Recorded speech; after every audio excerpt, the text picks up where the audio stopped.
Binister Alphas, this is internet personality Vangelus, and when I personally acquired the Age of the Primes Wave 2 Deluxes in April 2025 via the power of my shadow network, and at the simple cost of irreplaceable humanity, I didn't remember that involved a surprise debut of the Combaticons until I saw Transformers Generations Age of the Primes Deluxe Class Combaticon Vortex staring back at me from behind the punchable plastic window of his austere and somewhat boring box.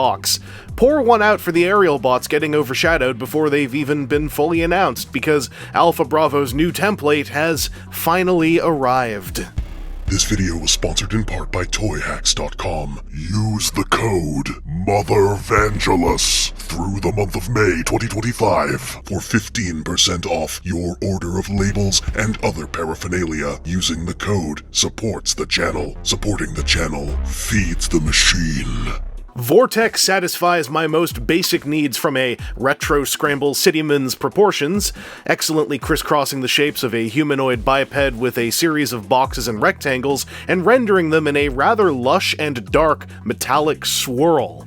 I dig the shoulder cylinders and propeller backpack too, but I've gotta say it, Age of the Primes Vortex has junk hanging off his forearms. I know Mark Clonus's Mark Marr has shown these to be detachable from their friction-mounted double hinges, but I can't get them to come loose, and I don't really want to, because somehow these flagrant planks of copter tail are really good at staying out of the way. Their double-hinged connection gives them this strange flexibility that I'll also show you during the articulation segment.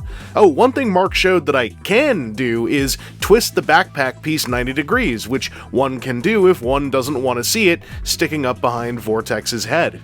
That head, by the way, is gorgeous. Vortex is a Scramble Cityman peg head with a faceplate and a visor, but damn, that visor is plump! It fills this skull type with personality and emotion, with bold pops of red and silver paint to top it all off.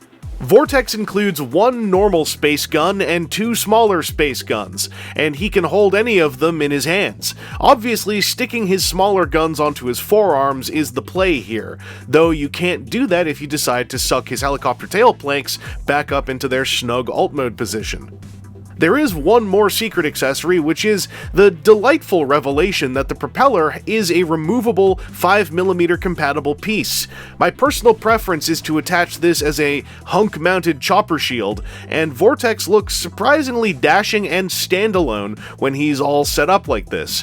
Useful when the rest of his teammates are still without any concrete release dates. That said, if you fold the thing flat, you can kind of fit it into his hand if you want to have him, smack people with it.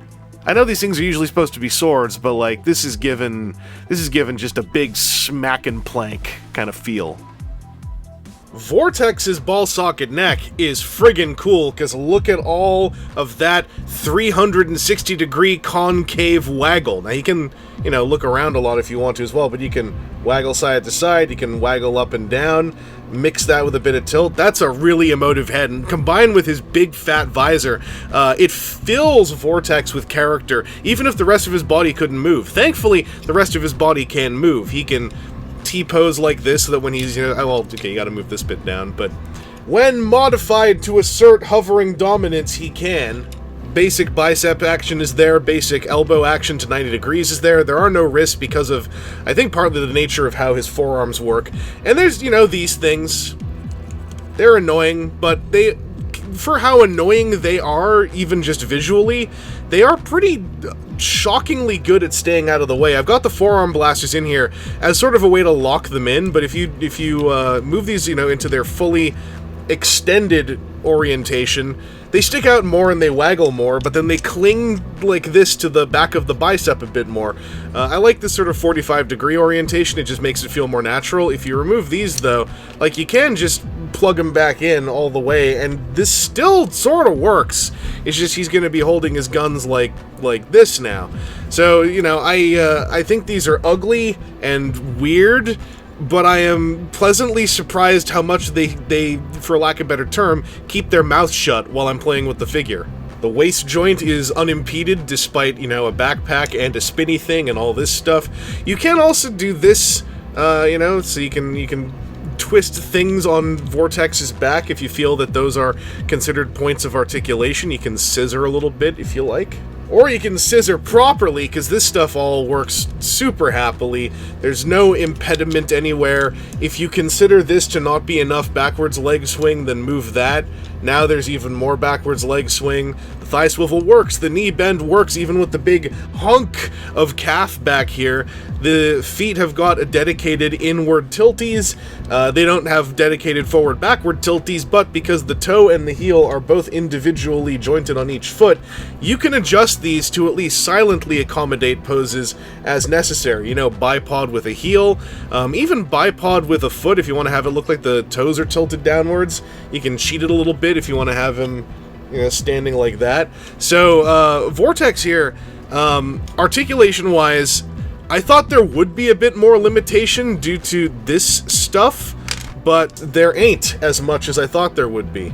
Like, you can even friggin' stick this onto here, and it's not hard to set this up to do, like, you know, the coolest, most basic thing that a robot with a propeller that comes off could do.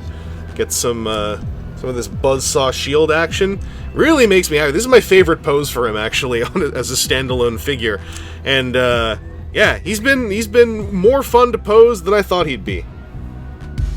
Vortex starts off with a couple strange moments, deploying a facial cover plate before unfurling his rear landing gear like a wheeled man bun. There's a lot of predictable compression and setup to follow, as the limbs generally follow a logical flow of motions. However, there are some key things to note. For one, you will need to rotate the backpack 90 degrees to clear the way for the legs to compress into place, and then you'll have to rotate it back, as it bears a pair of keyed half-circle divots that align with the bases of the rotating shoulder cylinders.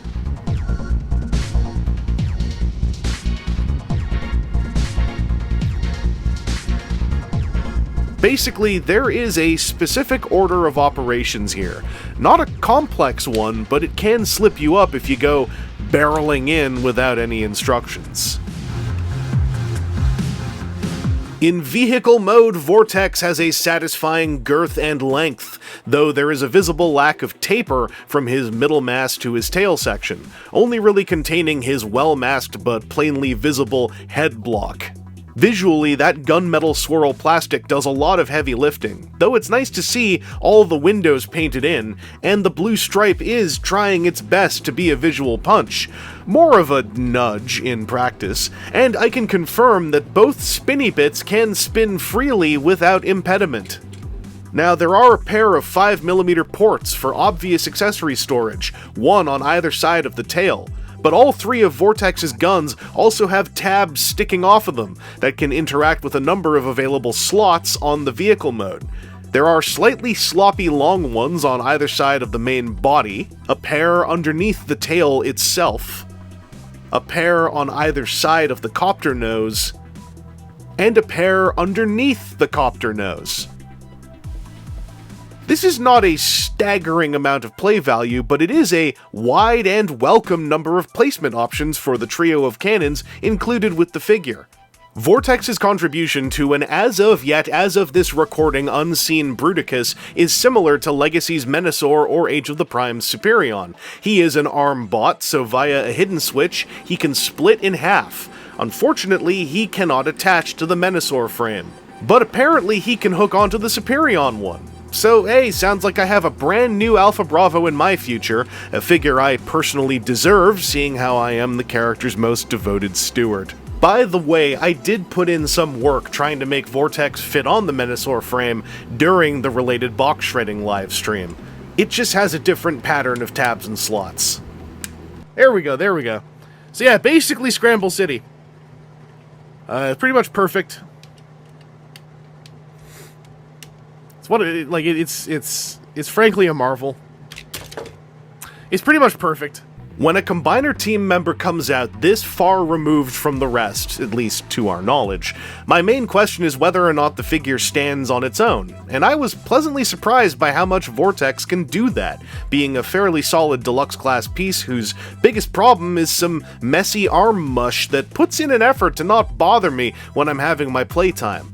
The head sculpt carries a lot of qualitative weight, as does the 5mm pegged rotor piece, and the transformation manages to eke its way out of the boring zone while still staying quick and satisfying. Hopefully, this is the bar that the rest of the 2020's Combaticons can maintain. Anyway, this has been Internet Personality Vangelus, and did you see that Australia got the Wave 2 Voyagers already? Friends of the Vangelus, Carnage Creations, and Quacky Wacky already have coverage up on their own channels. Maybe Bruticus will be out in Canada by December. I guess it all depends on how many atrocities I am willing to command the Shadow Network to commit.